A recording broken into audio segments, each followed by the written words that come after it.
الفراخ المشويه دي شكلها بس كده يجوع، ريحتها بقى تجيب الناس من اخر الشارع.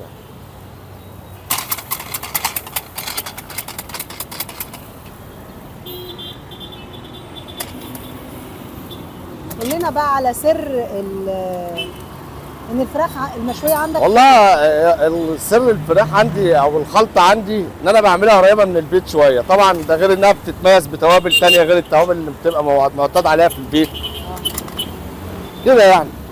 بس هي اقرب لشوي البيت او لتتبيله البيت، ده غير بس شويه الالوان اللي بتتحط والحاجات اللي هي ايه بتعمل خايله دي. في فراخ بيبقى لونها احمر وفراخ بيكون لونها مصفر شويه. ما ده حسب بقى ايه، يحط كركم يحط كاري يحط باربيكيو مدخن، باربيكيو بيحمرها شويه طبعا. بيدي لون بس ولا مذاق كمان؟ لا طبعا بيبقى مذاق، طبعا بيبقى لونه مذاق طبعا. الفراخ لما تبقى بالباربيكيو بتبقى لها طعم تاني غير لما بتبقى بالكاري او بالكركم او بالحاجات التانيه دي.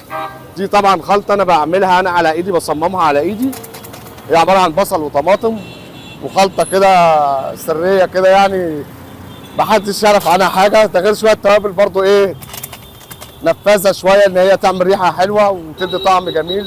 لو في ريحه زفاره تشيلها، الحاجات دي طبعا بتفرق طبعا في الاكل يعني. يعني من زمن الزمن وانا بحب اعمل اكله، اعزم اخواتي، اعزم صحابي، اعزم صحاب اخويا واصحابي ونقعد ونتلم عيله كلنا ببعض واعمل اكل.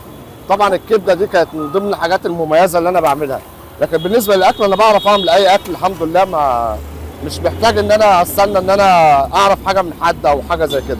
طب انت الشوي ده يعني بيجي بتاخد سلق الاول ولا بتتشوي على طول؟ لا هي نيه، بجيبها نيه بقطعها تقطيع معين، بفرغها، احاول افرغ العظم، اخلي العظم يبقى ظاهر شويه عن اللحم.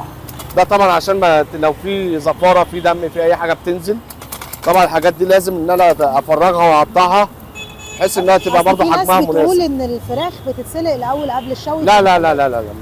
لا صعب قوي ان الفرخه تتسلق وبعد كده تتشوي.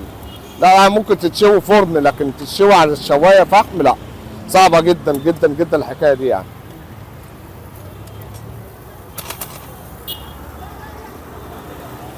يعني انا عندي استعداد اعمل وجبه عندي اقل من 90 جنيه واقل من 80 جنيه، بس انا مش هقبل اكلها، انا ما باكلش فراخ مجمده، فالحاجه اللي انا مش هاكلها انا مش هقدر اطلعها لحد يعني.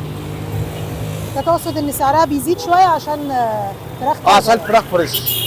طبعا الفراخ الفريش بتفرق سعرها، انا بشتغل بسعر اليوم. الفرخه عندي بتبدا تتراوح من اول 280 جنيه لحد 300 جنيه ويمكن 300 وازيد، طبعا بيبقى حسب حجم الفرخه نفسها. لان انا عندي زي ما قلت لحضرتك قبل كده، انا ببدا الفراخ وزن الفرخه عندي بيبدا من اول 1000 كيلو 800 فيما فوق، ممكن يوصل لحد 2 كيلو وربع.